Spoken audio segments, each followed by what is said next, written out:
This episode contains sensitive topics that may be distressing to some listeners, including domestic violence, age-inappropriate relationship dynamic, and the presence of a gun in a school setting.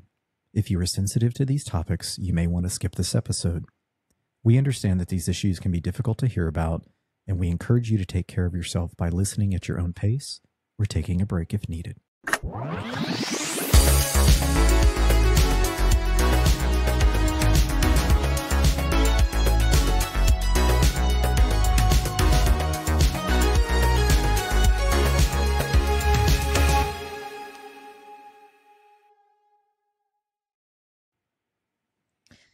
Hello, and welcome to Once More, a podcast where two best pals rewatch, re-examine, and review our favorite movies, shows, and series. I'm Jen Katz. And I'm Ryan something. How's it going? It's going good, Jenny. This was a good episode, I think, overall, but it did have some drawbacks and some issues. Yes. I mean, I think for the past 2 weeks, 2 episodes, I've mentioned, we're going to get to I Only Have Eyes for You. I love this episode. I realized when we watched it today, and every time I do this, I'm like, oh, I love the end where Buffy and Angel get possessed and they have their moment. Okay. The rest of it is, it's wibbly wobbly. As you mentioned, there's some problematic aspects of the storytelling. I've spent a lot of time watching it today going like, ooh, and then also like, this doesn't make sense. This doesn't make sense. So yeah, it's all, and like I said, I do this every time. I get really excited to watch it, and it's only because I love the end, especially Sarah Michelle Gellar. God, I've had a stroke on live TV. Okay. Not her first. Not my first. When Sarah Michelle Gellar says bitch, like, you know, she's crying, and that's what I love. I just really think of I Only Have Eyes for You as that bit. So give her the Emmy. Please, all the Emmys. It's a crime that she never won an Emmy for Buffy. I think it's a crime, and I will take it up with the Emmys. Speaking of the Emmys, if you haven't listened to our Unhinged episode a couple weeks back where we talked about the 74th annual Emmy Awards, go check it out. To your point about rewatching this and kind of discovering a different feeling than you had before, I think that's the whole kind of point in rewatching this and kind of rediscovering things that we may have missed before, and perhaps coming out with a better feeling or a worse feeling about how we feel about it. So let's get into it. Let's break it down. Oh, let's get into it.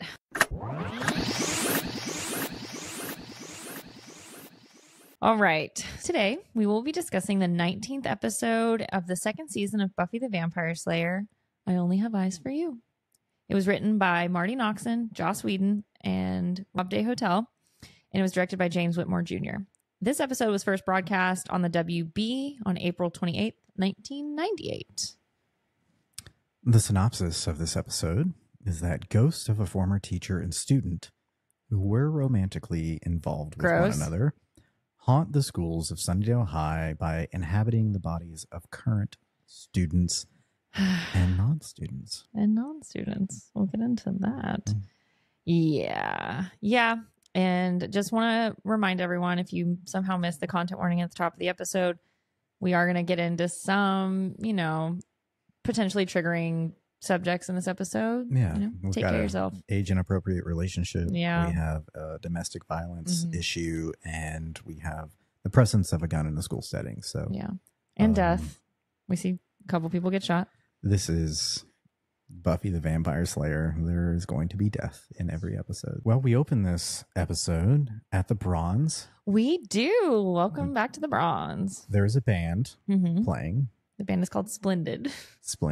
And the name of the song that they're... Charge. Ryan loves it. His new fave. I was confused by the singer's gold lame dress with 90s. The red sheer, but it felt like it was not good 90s. Was there Velvet Chain? Do you remember Velvet Chain? Oh yeah, those were quintessential 90s outfits. She looked stunning. Yeah, well, no one can argue with the goth emo 90s. That's forever. Always and forever. Alyssa Edwards. I've been rewatching RuPaul's Drag Race All Star Season 2, which is my favorite. That's like my comfort show. I've been listening to Race Chaser break it down. It's fucking hysterical. Well, you know what is slaying in this opening scene? What? Buffy's outfit. Oh, get out of here, splendid gold lame. Gold pants, black top, and looks this great. Awesome like gold bracelet scenario going on. She looks fantastic. She's hair's right, makeup's right. Out for a night on the town, and she's approached by a pretty handsome angel-looking character. He's like a Sheehan version of Angel. He could totally be his stand-in. He's the same size. He's got the same sort of features. The brown hair. And a second sleigh in this opening scene. His name is Ben. Ben Shirt. I love the plum. Oh, I didn't notice it. He's got a plum kind of paisley shirt going on. Oh. I'm in. Okay. It's not something that I'd wear. It's something that I'd hate on Xander, but this dude rocks it. I just remembered Xander's sweater from last episode with the big red square. Listen, he one-ups himself in this episode. Just wait. Oh boy. So yeah, Buffy is approached by Ben. You know, she's kind of on the mezzanine level of the bronze looking down. Is it a mezzanine or like a catwalk? She's on the catwalk. And she's looking sad, you know? I can't say it, but if you have watched all of Buffy through season 6 and 7, mm-hmm. You saw this mezzanine and you went, whoo. Oh. Whoo. Oh. Yeah, can't say. Ryan hasn't seen season 6 yet. I cannot wait to get to the stuff you haven't seen. Is this her spot? Couldn't say. Who could say? I'm guessing it is. So Ben walks up and he's, you know, talking to Buffy. He's like, we had Algebra 2 together last year. Mm-hmm. Buffy's response is exactly how I feel. Oh, I repress anything math related. Yeah. Yeah. We learn that there's a dance tomorrow. It's the Sadie Hawkins Dance. And Ben's hoping Buffy would ask him. Yeah, Sadie Hawkins Dance is where the young lady will ask the young man. It's mm-hmm. a very, you know, gender normative, heteronormative. Exactly. Yeah. Construct of, you know, the who should ask who. Gentleman asked the gal. But back in the day, this was a way to kind of flip the script. Did you have a Sadie Hawkins Dance? We did. We never did. Yeah. That was too progressive for my small town. Can't have the ladies asking the man. I couldn't go. I was asked by too many people. I had to say no to everyone.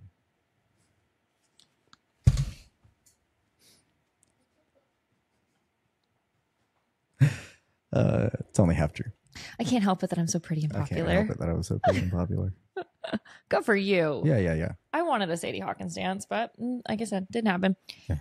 Buffy's not ready. She's like, I'm not seeing anyone right now. I just... You know, she can't really get into it with him. Sure, I think that's very healthy of her. She communicates, and I agree. This is not like the old Buffy who would have bounced straight into something because she just needed that sort of validation. Hey, where's Uma Thurman? Do you think he graduated? I don't know.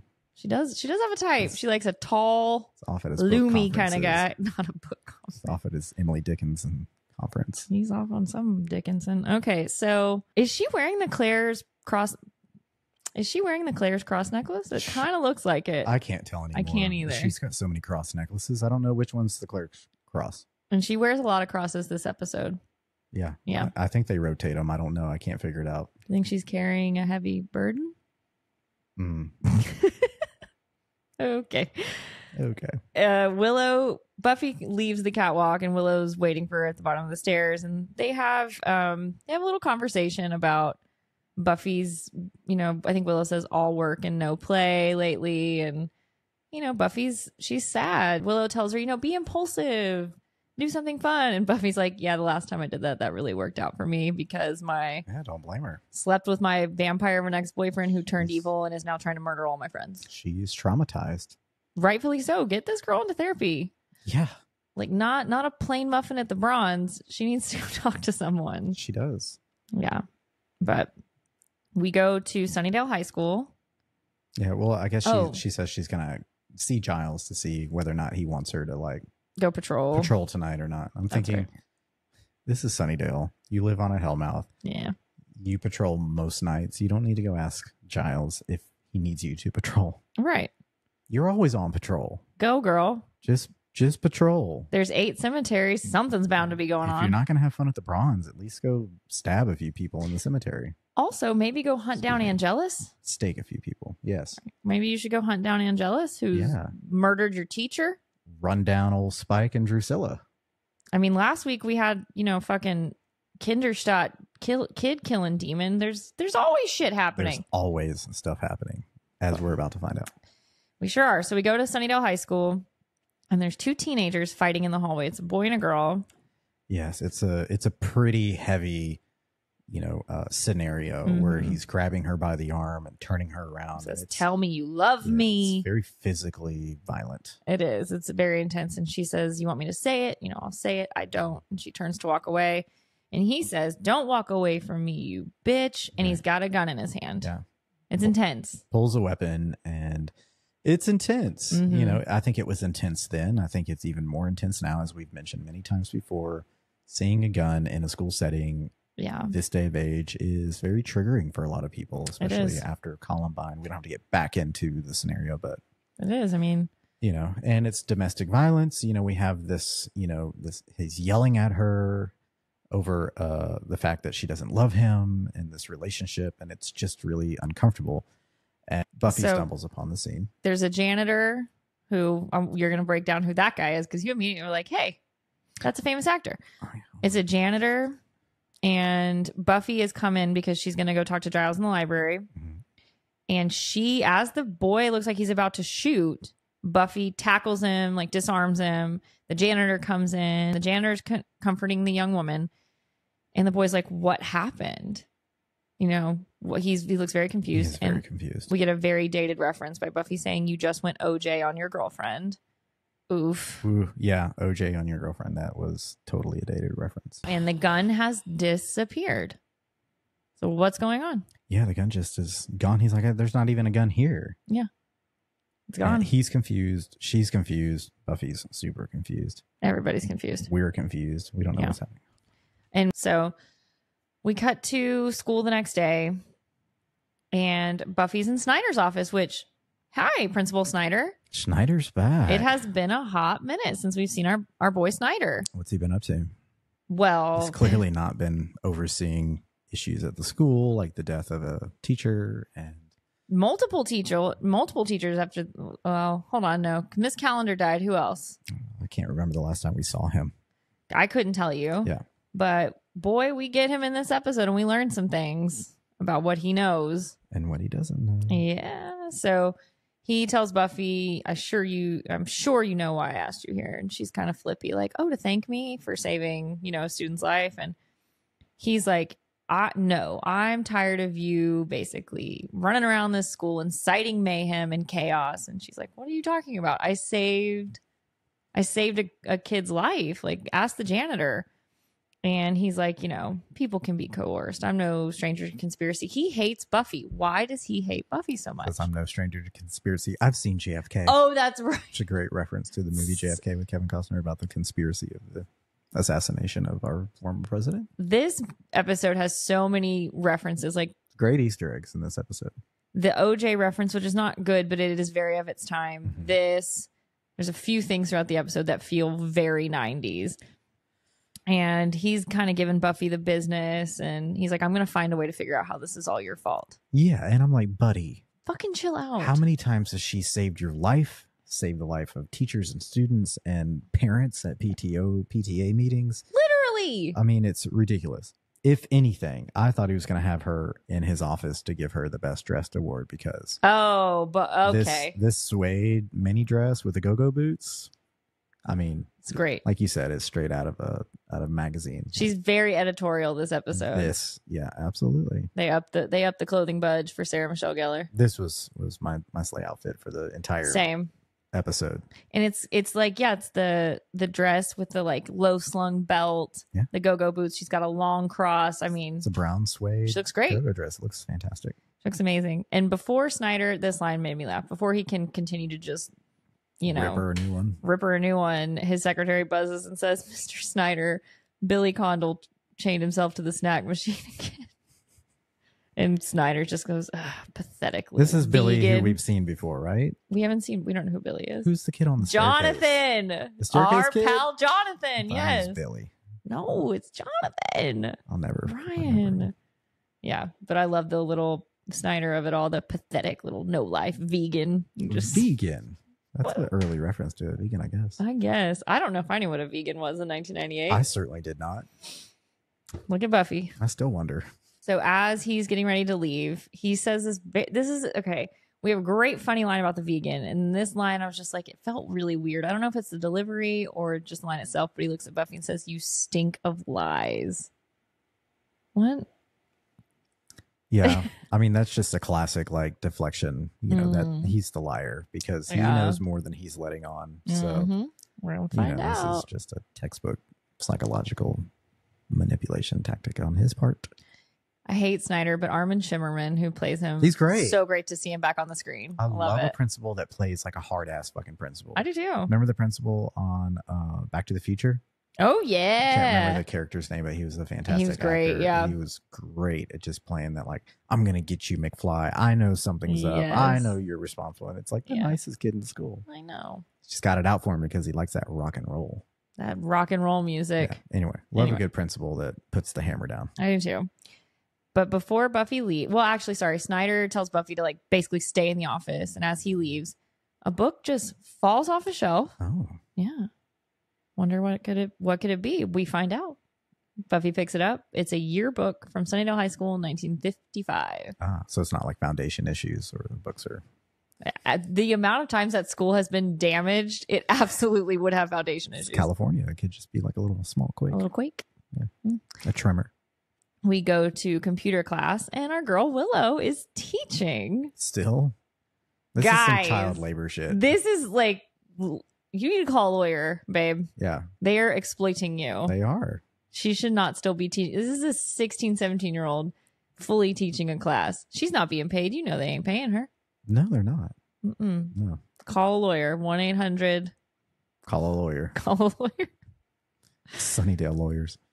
Who do you think's the lawyer in Sunnydale? No one. They're don't probably trust your soul to no backwoods Sunnydale lawyer. No, don't, because they're probably a vampire or a demon, or the phone just rings off the hook because they've been killed. They're just like dead at their desk.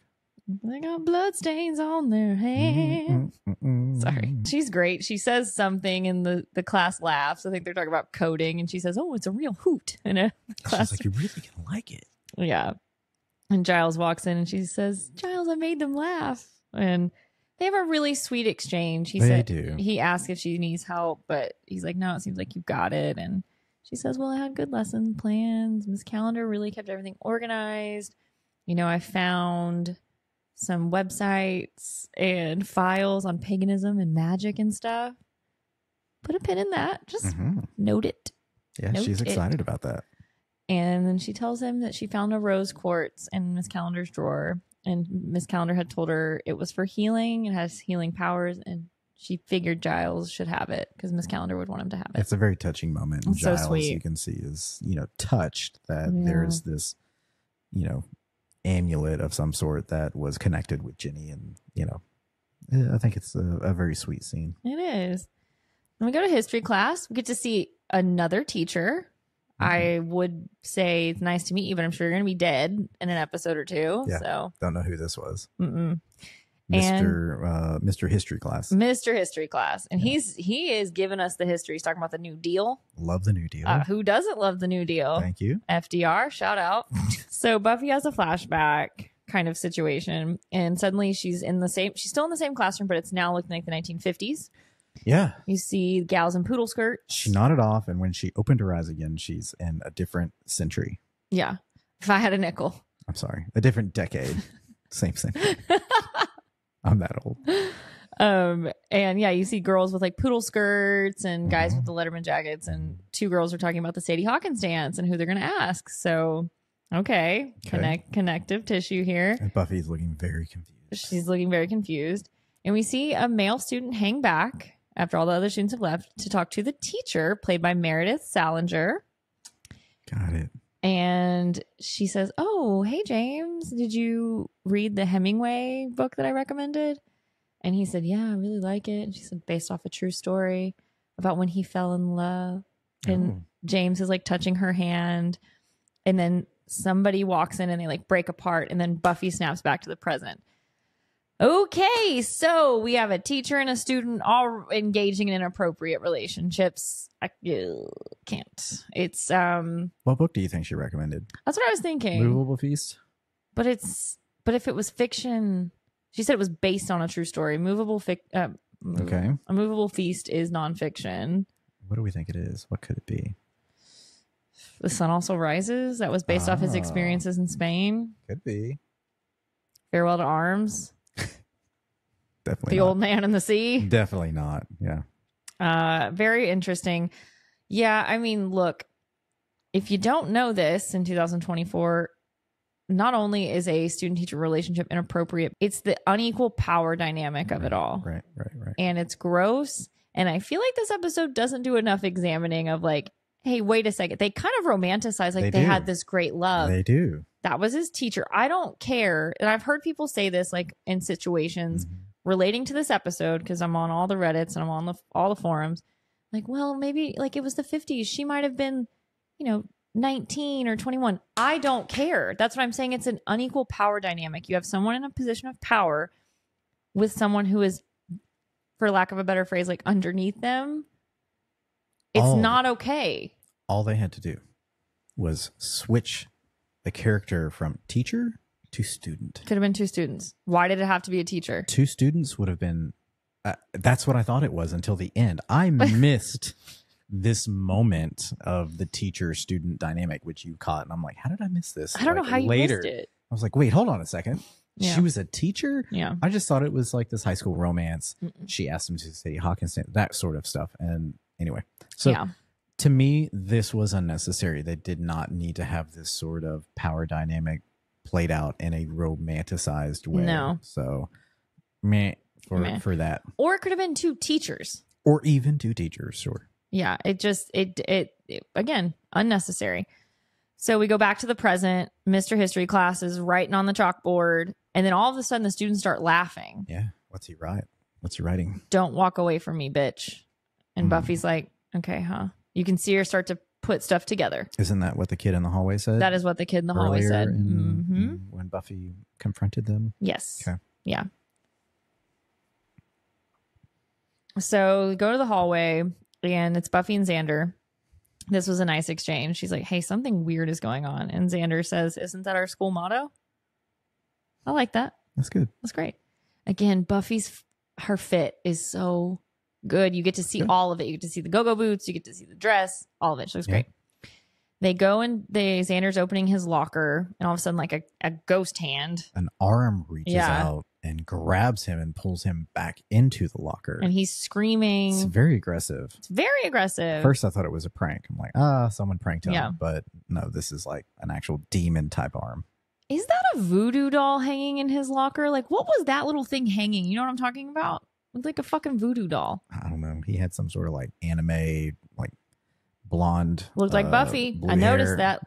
Blonde hair, blue eyed, sort of anime character hanging in his locker. I don't know who that was. He had some sort of a poster for a musical group. I think maybe at the Bronze. I can't remember what it was. And then something hanging. And we can cut this. I don't know if it was a voodoo doll or I don't know if it was some sort of like a noose or something. It did not look right. It didn't look right. Yeah. Okay. Yeah. So we go to the library where Willow and Giles are, and Xander's shirt is all kind of like ripped. This is a great moment. Willow just nailed this. What'd she say to him? What happened to you, Xander? Did Cordelia win another round in the broom closet? Nice. Yes, ma'am. Good for Willow. her. Yeah. And she has every right to say that to him. She does. Suck it, Xander. He said he was accosted by a locker monster. And then this is where the tone of the episode feels so just disjointed to me, because we have very serious things happening.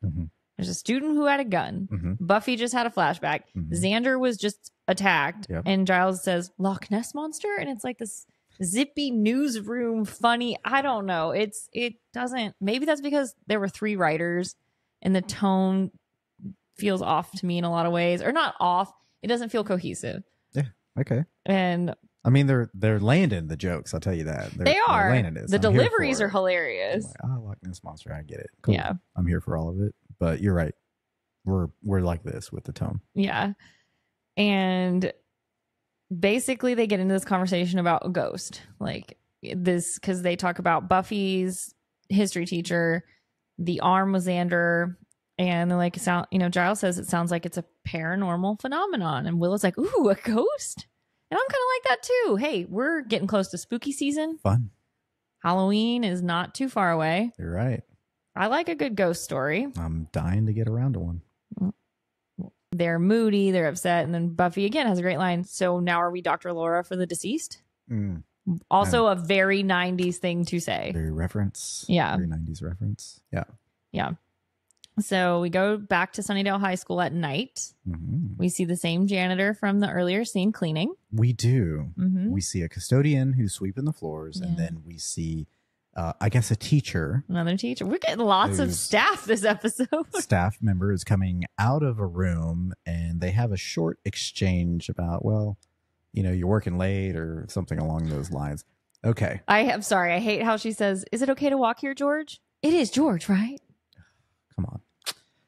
Okay. I immediately noted that these are two very important and well-known actors. You did. I was like, I had no idea. I was floored to see these two in a scene in episode 19 of season 2 of Buffy the Vampire Slayer. But Buffy and that entire series run is well known for its cameo appearances. It is. And introduction of many, you know, famous actors. Pedro Pascal being one of I them. cannot wait to get to Pedro. Anyway, this is Miriam Flynn, who is an accomplished actor. She's best known for her role as Cousin Catherine in the National Lampoon's Vacations series. That I can absolutely She's I Uncle remember. Eddie's wife. Yeah. She's I guess, who is it? Clark, and she's Ellen's sister, Catherine, in the Okay. Yeah. in the National Lampoon's Vacation series. She's also like very versatile. She's been in a number of both film and television roles. She has lent her voice to animated shows like The Land Before Time. And she hasn't won any like major acting awards for her performances, but she has been in a number of memorable roles and has a huge presence in Hollywood. So she's a working actor. She's a hard working actress that has lots of roles. Okay. With an IMDb as long as her arm. That's right. Longer than that. Okay. And the other actor that we see in this scene, who I immediately recognize and who has not aged one bit, is John Hawkes. He is a critically acclaimed actor who's recognized for exceptional work in independent films and television. He received an Academy Award nomination for Best Supporting Actor for his role as Teardrop in Winter's Bone, 2010. I love that movie. He also earned a Golden Globes nomination for his performance in The Sessions, 2012. Don't know where her. He played a paralyzed man seeking intimacy. And he's just had a very versatile career and standout performances, most notably for me, the HBO series Deadwood. Yeah. And he was in a series called Me and You, Everyone We Know, and Marcy May, Marlene. With our close personal That's it. co-star, Elizabeth Olsen. That's it.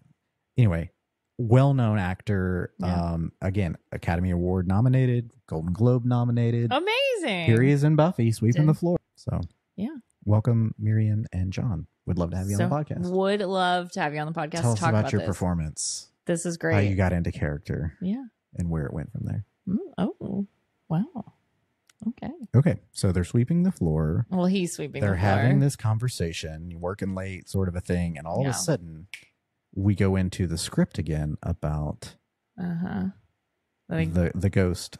You know, where are you going? You don't love me anymore. So they're having this exchange. And by the way, Miriam plays a teacher called Miss Frank. Oh, yes. She's credited as Miss Frank. Thank you. And anyway, so George wishes her a good night, have a safe night, drive safe, whatever. And all of a sudden he drops his mop and goes into the same script that the two lovers were having in the hallway, which you can't make me disappear just because you say it's over. There's no way we can be together. No way people will understand. Accept it. Is that what this is about? What other people think? No, I just want you to be able to have some kind of normal life. We can never have that. Don't you see? I don't give a damn about a normal life. I'm going crazy not seeing you.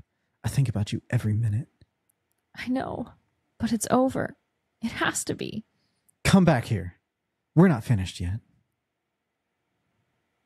Oh, I'm so sorry. It's okay. Come back here. We're not finished yet.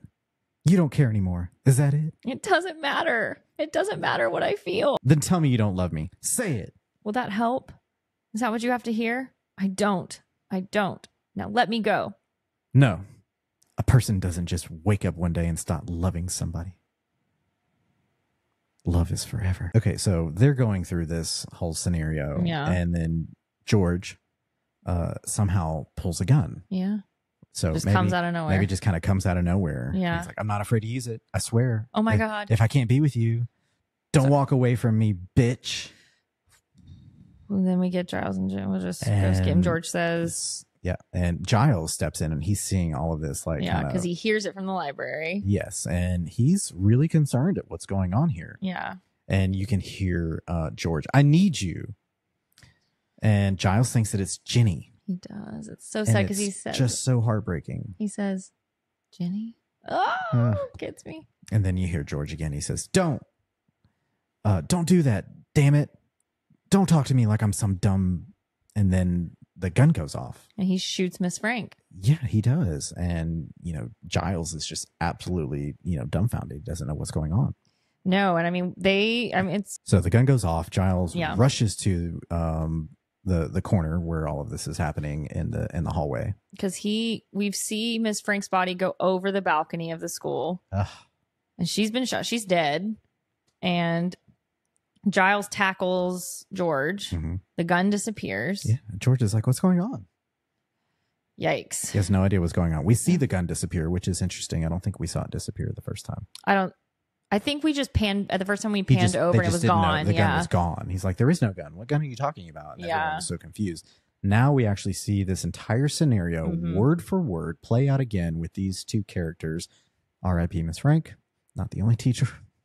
You join an illustrious group, including Dr. Gregory, including Miss Calendar, the list, like Principal Flutie. Sunnydale High needs like that wall that they have at the CIA where it's just like stars. String and stuff. Teachers who used to once be there and sacrifice their lives for this. The in memoriam section of the yearbook is the yearbook. We're going to have to do an in memoriam season per season. I think it's just going to be easier just to do seasons at a time. Yeah. Instead of one by one. Yeah, that's a lot of work. So Giles is like, what's going on here? You just shot a woman. And George is stunned. He has at this no realization idea that this has actually happened. And, poor George, he's going to, be criminally charged for something that a ghost made him do. We hope. Poor dude. And I'm sure, well, I guess one good thing is that they'll surely shut down the school. They'll shut down the school because the teacher was just brutally murdered. Again, a week ago, Jenny was killed. 2 weeks ago, I guess, at this point. They'll shut down the school for sure this time. I don't mean to laugh at saying things that are so real in circumstances, but I have to just imagine being a magistrate in Sunnydale and having someone like George come up and plead not guilty. And, well, what's your reasoning? It's like, I was possessed by a ghost, I think. I don't know. I mean, they have to have seen it all if you're a magistrate in that town. Don't trust your soul with no backwoods Sunnydale lawyer. Because the judge in the town don't believe in ghosts. He's got bloodstains on his hand. Mm-hmm. It's probably a vampire. Probably. So George is stunned. Speaking of vampires, we go to our favorite vamp throuple. Love it. Angelus, Drusilla are in a garden. Angelus is showing her garden. Do you think this is the garden of good or the garden? This is pure evil. And evil, just evil. Yeah. Just evil. Good. And he's like, oh, and this is the garden. She says, oh, jasmine. He says, night blooming. They're having a great time. They are. Who's not having a good time, though? Spike is brooding in the corner, watching this all play out. I will note. Note it. Love a note. He doesn't have the scarring and the bruising on his face that he had before. He doesn't. He looks great. Respectfully. Perhaps he's healing. Mayhaps. Mm-hmm. Who could say? I don't know. He could if he wanted to. If he wanted to. I gotta pull up this line just because Angel is so fucking funny here. So he basically tells Spike, what's he say? Like, well, if you're not having a good time, I guess you could just hit the stairs. Oh wait, yeah. That's the first zinger that he's got. Yes, because Spike is like, oh, big windows, big garden. It'd be great when the sunlight burns us all. And yeah, Angel tells him he's like, hit the stairs. And he says, take a stand, man. It's so good. Then later David Boreanaz as Angelus. Yeah. Great. He's like, oh, you could just roll with the punches. I mean, it's like he's just full of them. One after another. Yep. And he's, kind of lingering around Drusilla and kind of touching her in very intimate ways. And he's like, I love to see you smile, buddy. I know. He's he's really working it. He's working it. Twisting that screw into him. He's got the little, he gets the little, like the jasmine. He's like rubbing it on Drusilla's cheek. And Spike is just, like he's anger from inside out too. He's like losing his shit. I have to say, he has a lot of self-control right now. He does. He says, yeah, you're a giver. And then he turns around and rolls himself out of the scene. We know something, and he knows something that that Angel and Drusilla do not know. Yeah. And you'll have to see what happens. We'll have to see. So we go to the library, and Giles is kind of briefing the Scoobies. He's like, yeah, what? Hold on before we go to the library. Oh. Anyway, I made a note that Angel is not respecting the boundaries of or sensitive to the needs of his male partner in this Drew, Angel, Spike throuple. I feel like at this point, it's not even a throuple because Angel's just not being very nice. He's not being nice. He's not respecting the power dynamics of this sort of scenario. Nope. And he's coming into it. So he's the third. He's the third. Yeah. So, rule number 1, respect the main couple. However, boundaries first. In vampire hierarchy, he sired Drusilla. Oh. So he has, and Drusilla sired Spike. So there's lots of tangled webs in their dynamics. There are lots of things that are tangled up. Welcome. Okay, so we go to the library. And Giles is kind of laying it down for the Scoobies. He's explaining the custodian. I wish he was laying it down for me. Okay. But if you're still listening to this episode, thank you. Once More contains adult content. Okay, sorry. Yes. So Giles says the custodian had no idea what he was doing. And then they couldn't find the gun. He's like, the police and I looked for hours. And I'm like, the police just let you, a man who has been connected to lots of death in this town, help them look for a murder weapon. Sure. The Cracker Jack team at Sunnydale PD.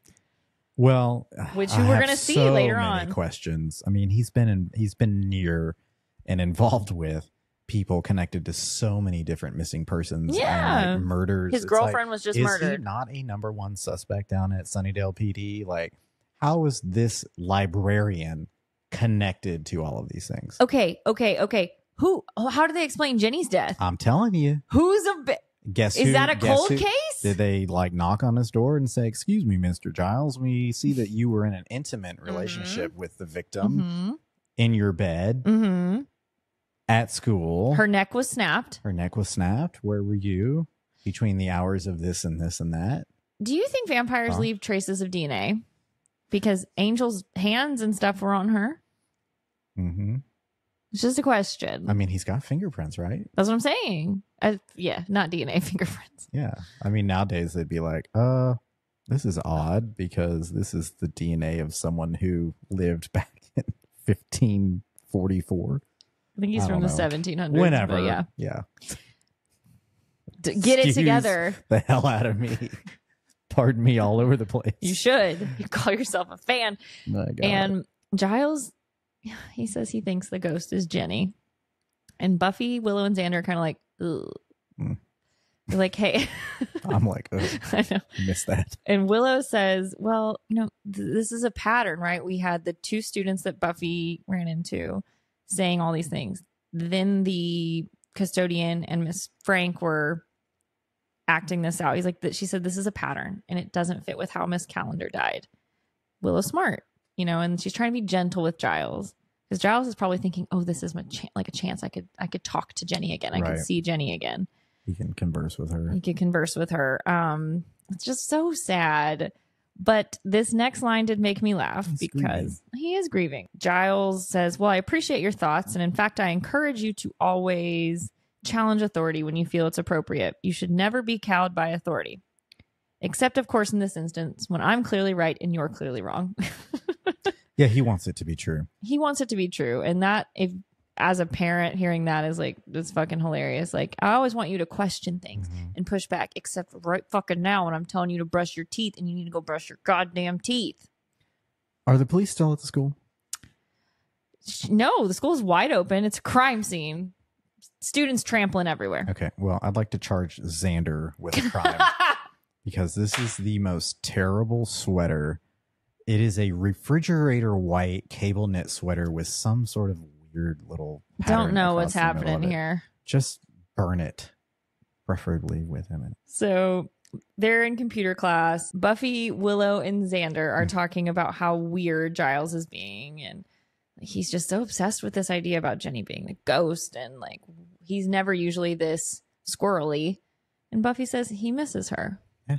And she understands because she's mourning She was the same way. the loss of Angel, even though his shell is still around. Willow gets on the click clacks. Fucking A.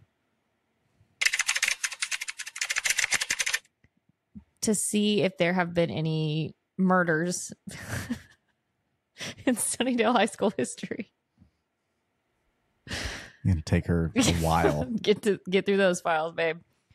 And yeah, immediately a hit comes up from a newspaper article from 1955 that a student murdered a teacher. A jock.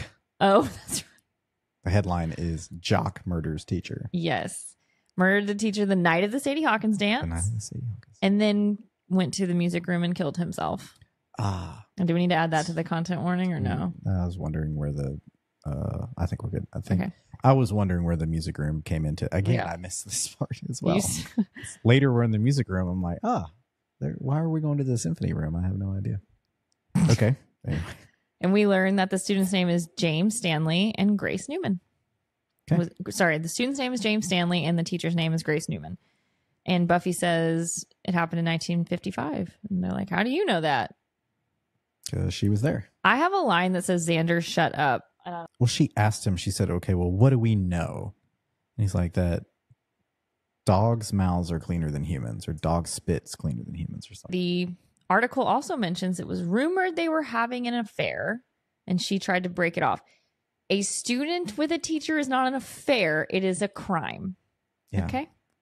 It's Whether a it was crime. back then or not, it's just not right. It's not right. Yeah. And, you know, Xander points out, this is our ghost. And Willow says, yeah, it fits. It's the Sadie Hawkins dance. It's the man and a woman fighting a gun. Like, this is what's going on. Yeah. Yeah. Point of order. Where's Oz? Still touring. Oh, that's right. We go to the cafeteria where we see Cordelia slay. What's she wearing? She got a great little red top and cardigan combo going on. A little ponytail, hair's out of her face. Yeah. And she wants to boycott the Sadie Hawkins dance. And she says, like, girls have to ask the boys and they're expected to pay for everything, blah, blah, blah. Who came up with this anyway? And good old Xander says, probably some hairy-legged feminist.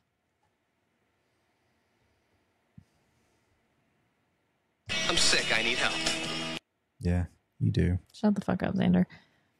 Then all of a sudden somebody screams and there are fucking snakes everywhere. Yeah, everyone's food turns into snakes. What the fuck is happening? And it is mass chaos. I put it in here. I'm like, what is this, Freaky Friday? Like, it's just It's weird. ridiculous. So the whole school goes berserk.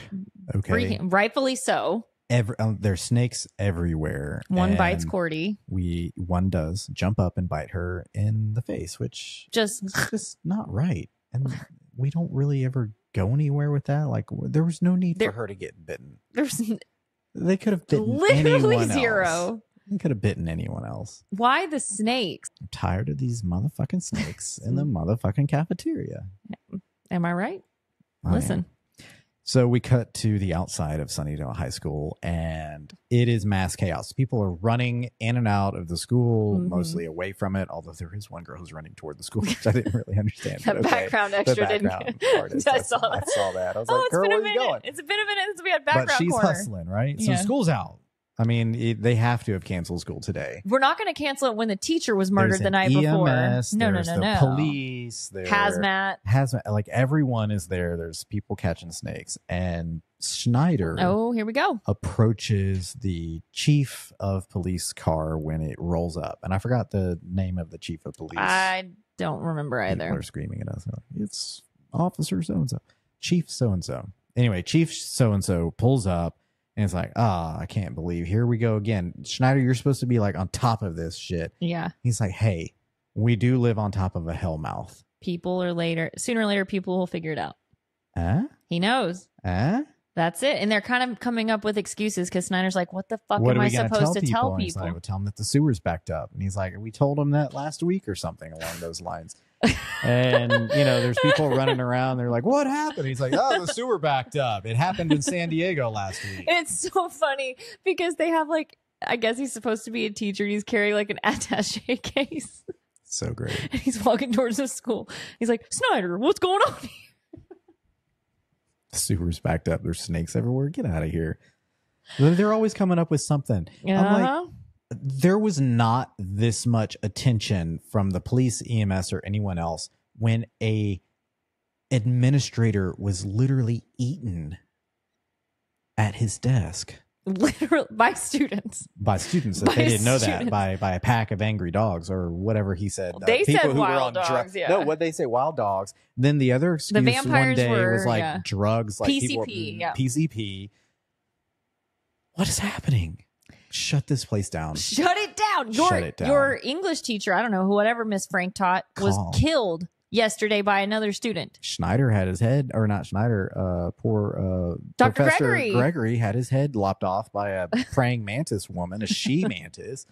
Jenny Callender's neck was snapped at school. Please call in the National Guard and shut this town down. Listen. What are we doing? We do far more for just an alien. I'm just like, oh my God, let's create a territory of 20 miles around here and cut off all the main roads.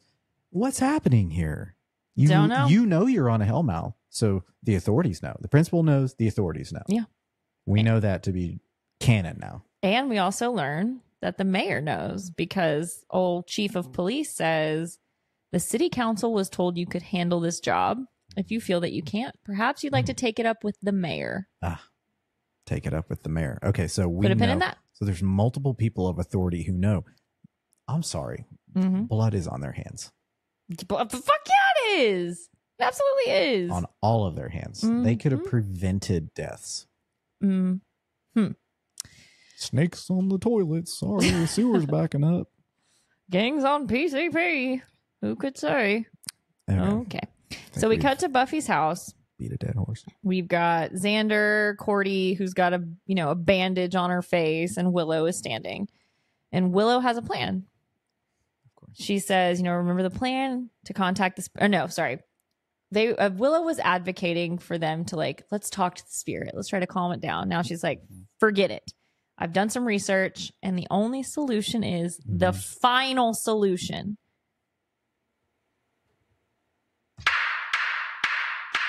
Point of order. What the fuck? Guys, I'm talking to you who wrote this show. Marty, Joss, and Rob. No me gusta. To have the one Jewish character utter the phrase final solution. The final solution. Is abhorrent. It is thoughtless. It is so disrespectful and so unfathomable that no one caught that. They knew exactly what they were doing. They had to have. It's sick. The fact that it was even mentioned. It's sick. Is just not cool. But the fact that not only was it mentioned, but it was mentioned by the one and only Jewish character on the show just is enough to give you pause. It is. And wonder, what were you thinking? And I'm going to use this button, and it is going towards Joss Whedon. I'm sick. I need help. I'm sorry. There's just there's no way to rationalize that decision at all. And, Xander makes another inappropriate comment, nuke the school. I like it. I mean, I think they should nuke the school with everyone out of it. Blow it up. Don't hurt anybody. like we said, call the National Guard, shut it down. So the vampires like, hey, we're trying. The vampires are like, we're trying to take care of stuff. Nobody appreciates our hard work. Right. Yeah, we've literally tried to suck the school into a hellmouth before. You stopped us. Not us, it's you. Yeah. And Willow basically says that they need to do an exorcism. They need, yeah. Oh my God. Which again, Cordelia is us. She's like, are you crazy? The Catholic Church won't even touch Sunnydale. They're like, nope, thanks. Nope. You're on your own. Yeah, Cordelia is like, I watched that movie. Even the priest died. I'm not doing that. She's got a great point. Cordelia, as we learned from last episode, tact is just not saying true stuff. I'll pass. Cordelia is the voice of reason. Voice of reason throughout this entire series. Bless her. Love her. So Willow basically says, okay, here's what we're going to do. We have to create a Mangus tripod, which one person's at the... Oh, God, here we go. You know, Drusilla and Spike and Angelus were suggesting the same thing. Oh, yeah. Mm-hmm. That's where Willow overheard it. She overheard Angel monologuing somewhere about the Mangus tripod. She's like, oh, okay. What's that? Sounds fun. Sounds fun. And basically, someone has to go to the spot where the teacher was killed, and 2 other people spread out in other parts of the school. And they chant on the hot spot. Oh my God. This is great. This is so cool. This is their favorite position. It is. And I'm sorry. So someone goes to the hot spot. The other 3 chant. Typical Tuesday night. It's like a great Friday. Oh my God. And Buffy volunteers to be in the hot spot. Goodbye. I'm sick. I need help. I'm sick. I need help. Don't we all? Okay. Oh my gosh. So, Xander asks, he's like, hey, are you sure you can handle it? Oh boy. Is the hot spot like on the hellmouth? That's what you want to call it. That word's position. Oh boy. Okay. So anyway, they're going to bind the spirit and hopefully set it free. They go to school and Willow starts passing out scapulas, which are necklaces for protection. Yeah. And Cordelia's like, geez, what is this? It stinks. And Willow says, oh, I was running out of time. I can only use sulfur. So all of a sudden, the doors start shutting in the school. Bang, bang, bang, bang, bang. They're trapped. They're trapped. We cut to the new house, the new lair, the new digs for the throuple. We're back in the garden of evil. We are. And Drusilla says, she wants to sleep underground. And Spike points out, you'll ruin your lovely dress. She says, I'll sleep naked. Like the animals do. She starts like channeling the way that she does. And what's Angela say? Oh my God. Before he says lines, I love Juliet Landau's portrayal of Drusilla, and just the way she acts. This scene is so great. She's going, She's excited about this Magnus tripod. Oh my God. And, she starts doing her thing where she starts getting a vision and she says, it's opening. And I'm like, Madam. Suck fast. I hope. And Angela says, incoming. I love it when she does this. We laughed at that. It's so good. And Spike's like, what do you see? And again, Juliet Landau is just bouncing. She's like, it's black. It wants her. And Buffy's dancing with Dad. Yeah, she's dancing. All these things that she's trying to see. Yeah, she tells Angelus she's ready for you now. Oof. And she's kind of swaying. It's hot. Those Juliet Landau and Dave Boreanaz also have good chemistry as Spike and Drew, or as Angelus and Drew. Yeah, they certainly do. And here we go. Spike says, big deal. Our man Angel here likes to talk, but he's not much for action. Yeah, he says an old Texas phrase. He's all hat, no cattle. Well, Angelus takes umbrage because he grabs Drusilla and he's like touching her on the waist and the stomach. I don't know about that. I think this whole Slayer thing has run its course. He crouches down where he's like eye level with her hellmouth. He's getting into the hot spot. He's getting into the hot spot. He says, I'm ready to focus my energy elsewhere. Wow, wow, wow. Yeah. And Spike is just clenching his jaw. He's like, really? Mm-hmm. And Angela says, with you being in the chair, I figured I should stay close to home. And he's like walking his fingers up Drusilla. Mm-hmm. And he says, you and Drew could always use another set of hands. Yeah. And another mouth. Hot. Another bottom. Okay. Hot. And it's the Magnus tripod. It's the Magnus tripod. We cut back to the school, and Willow is walking around getting ready to get into position, and Giles opens the door and he's like, what are you doing here? And she's like, me, what are you doing here? And he's like, well, I was trying to channel Jenny. Yeah, he says he's trying to connect with her, and it's just so sad. It's so sad because he's desperate, but he's not manically desperate. You can just see this like quiet, he wants it so bad. Yeah. We go to Cordelia's in the bathroom. She pulls off her Band-Aid, and there's like 2 fang marks. Like, look, I'm not a doctor. I'm not. Nor have I ever been bitten by a snake. Good.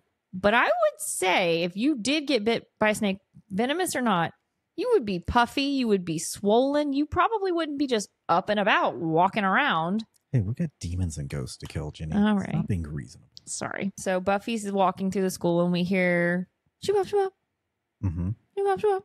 I Only Have Eyes for You starts playing. It's I Only Have Eyes for You by the Flamingos. Mm-hmm. And on the door, she sees an old flyer for the Sadie Hawkins Dance. Mm-hmm. And she looks into this room, and it looks like the music room, the orchestra room. And she sees the student and teacher from her earlier vision, which we now know to be James and Grace Newman, dancing. And then she sees that he has like a ghost Oh, face. yeah. It's like rotted and gross. And It's dead. meanwhile, Xander's in the cafeteria with the snakes that they didn't clear out. Or did the ghost just make them come back? I don't know, but That's what I'm saying. It's so tonally off. Like, gets a little sloppy. is it a ghost? Is it a poltergeist? Because I feel like This is where I get confused. I don't know what's happening. This whole ending is confusing for me. And we go back to Cordelia. Now her face almost looks like it's burned in the mirror. She screams. Willow's at her position, and she's getting sucked into the floor by whatever. And she screams for Giles. Giles saves her, pulls her out. Buffy's at the landing. She sees the death of Miss Newman and James. And then all of a sudden, James, with his rotted face, grabs Buffy and screams, "Get out." Yeah. Go back to Willow and Giles. And Willow's crying. And she's like, "Giles, Jenny could never be this mean." No. And he says, "I know." Yeah. Yeah. And then the clock strikes midnight. And it's like, okay, it's time. Get into positions, people. The Magnus tripod has to happen. Mm-hmm. The witching hour. They all start the spell and they light the candles. And I want to just read the spell. Go for it. So Willow's lighting her candle. Cordelia's lighting her candle. Xander's lighting his. I shall confront and expel all evil out of marrow and bone. Buffy lights hers. Out of house and home. Never to come here again. But only nothing is happening.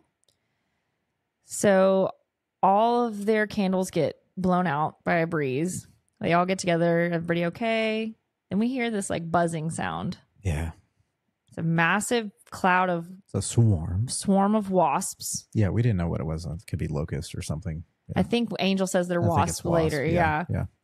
And then the school is now enveloped with wasps. Yeah. They all take off running and they converge into an area where, I guess they're at the doors of the school. Yeah. And Buffy's got to do her Paya. karate hi-ya kick, which no one can kick like Buffy can kick. Nope.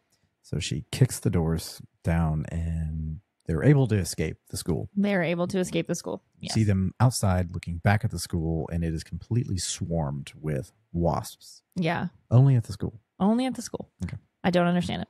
We go to Buffy's house. Okay. The Scoobies and Giles are all pouring tea. Let's make a note, or even Point of order. It's past midnight.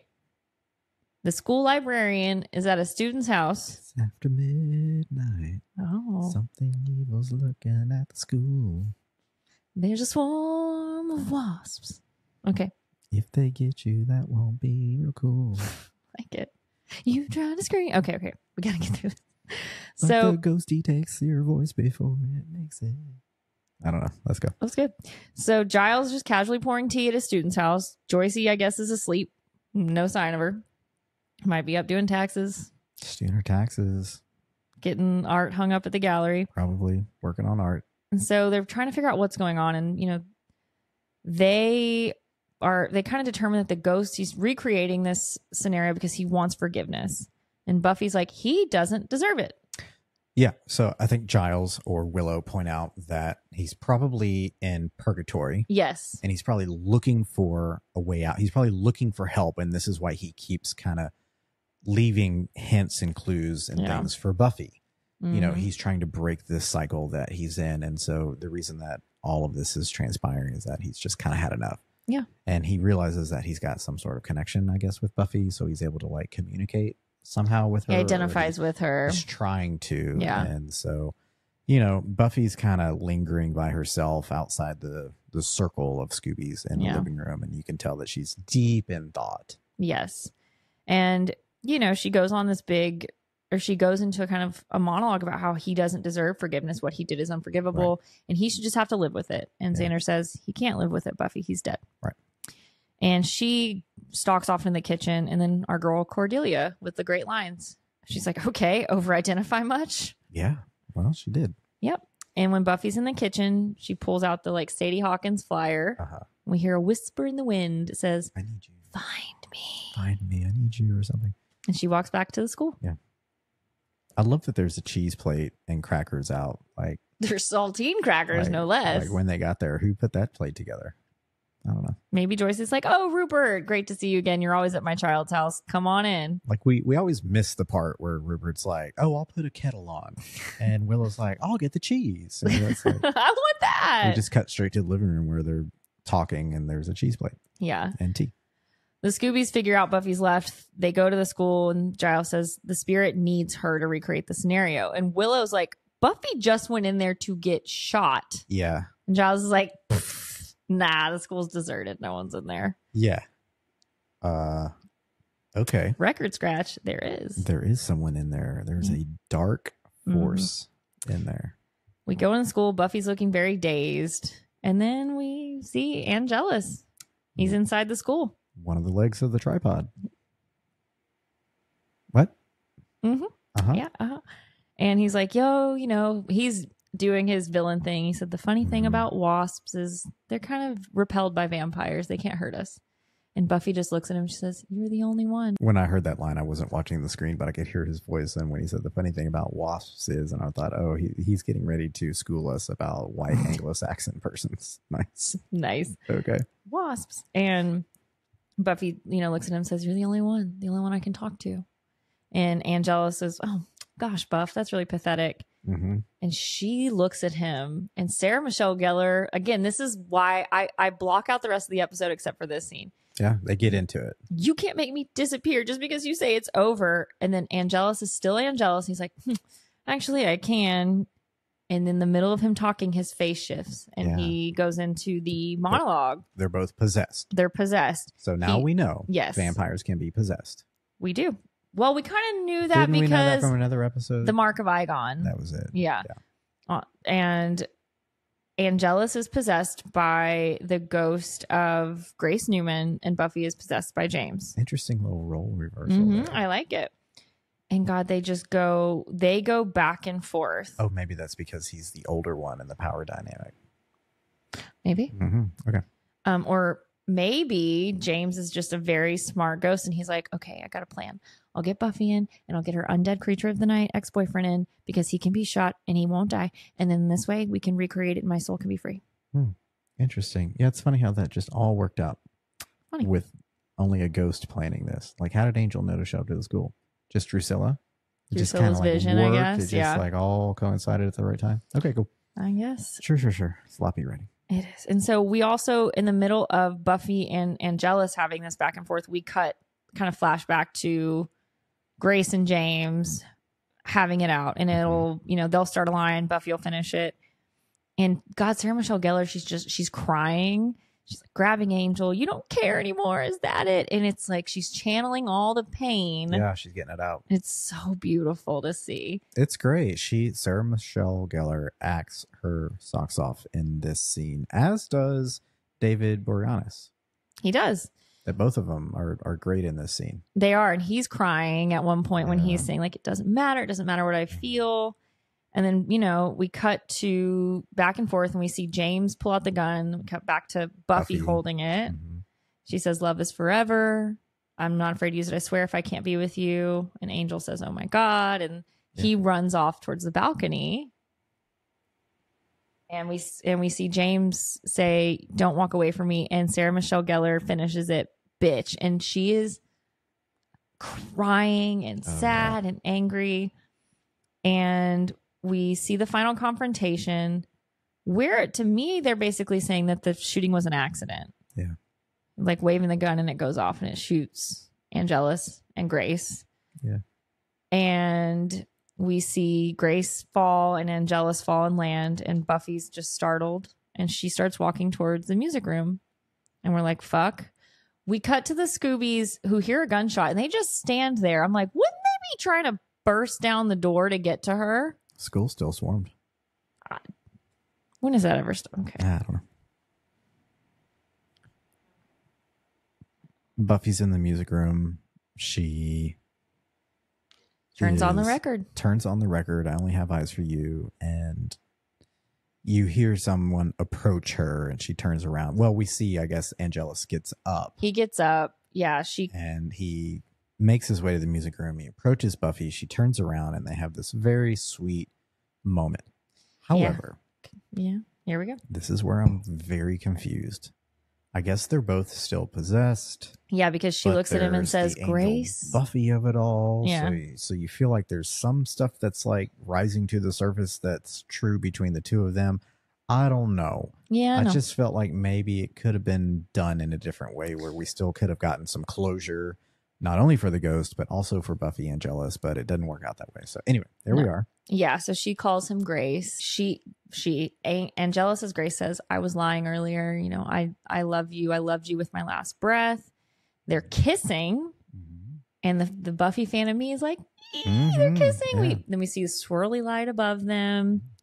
Then they come back to themselves. And Buffy says so quietly, Angel. And he pushes her and he runs away. He growls. He does, yeah. He growls, pushes her, and he runs so fast that we don't see him. Like he gone. He gone. He split. We go to the library and the Scoobies have been checking the school, right? Typical.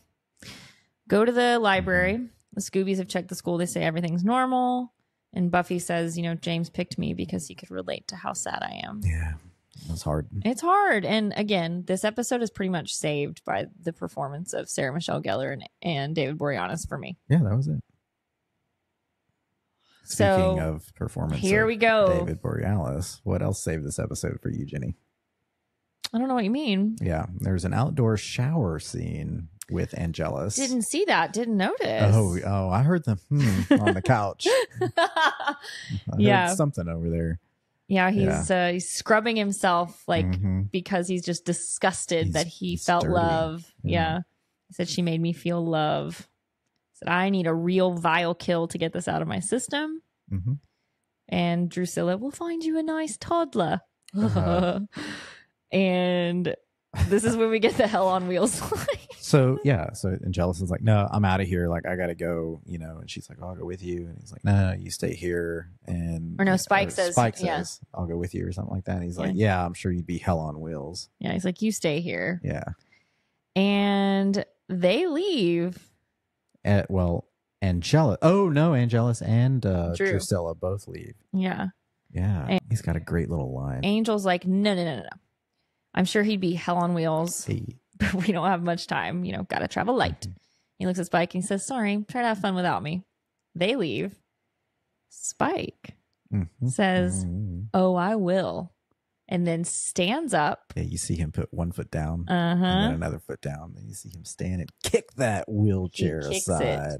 And he says, sooner than you think. Well. Someone's been faking it. What is happening? I don't know. We're going to find out. We are going to find out. that was the end of our episode. That was it. That was it. Cut to credits. Cut to credits. Cut to steak ratings. Here we go.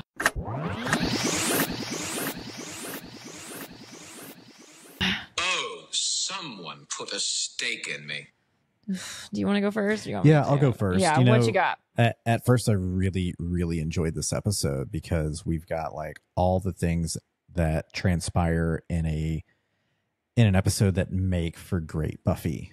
We have the Scoobies working together. We have a monster of the week that isn't like ridiculous in some sort of capacity. It's something kind of new and fresh. It's a ghost. Love that. We've got Giles kind of still grieving with Ginny, but in a way that I think is very real and very healthy. We've got great fashion throughout this entire thing. We get to visit on multiple occasions Drew, Angelus, and Spike all together.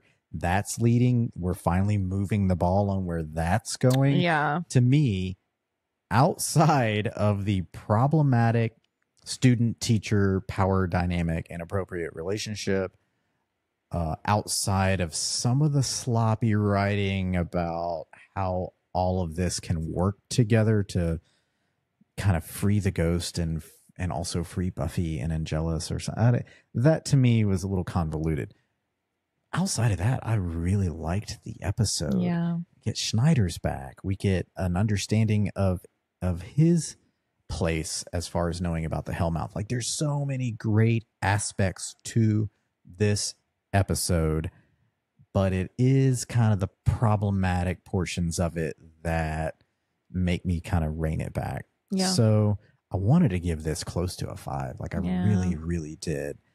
And, you know, I've got to pull it back and just say, on the surface, this is a great episode. I think it's a 4.5, but it's got the problematic pieces in it that really make it difficult for me to kind of stay at that rating. So a 4.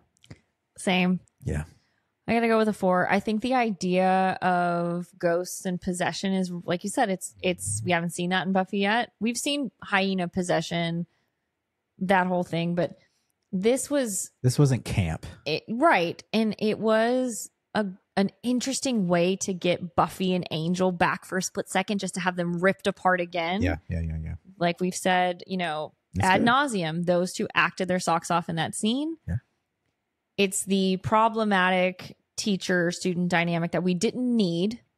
And the writing. Was writing like in the tone. Is this a poltergeist? What this is a this? ghost? Like, Yeah. what's going on here? Yeah. Yeah. But I mean, I like I said, I enjoy watching it, especially the last bit. And yeah, I mean, I gotta give it a 4. Yeah. Okay. If you enjoyed today's episode, please be sure to like and subscribe on your preferred streaming service, including YouTube. And don't miss our Unhinged podcast episodes that drop every Wednesday. You can watch and listen to Once More, a Rewatch podcast, and our Unhinged episodes on Spotify, YouTube, Apple Podcasts, Amazon Music, and iHeartRadio. To keep up with new episode drops and see additional fun content, follow us on social media. We are at Once More Podcast on TikTok, Instagram, Facebook, and Threads. Thank you for tuning in to Once More. See you next Friday for episode 20 of Buffy the Vampire Slayer. Go fish. Go fish. Ooh. I'm Ryan something. And I'm Jen Katz. And remember, you should never be cowed by authority. Except in, of course, in this instance, when I'm clearly right and you are clearly wrong. Bye. Bye.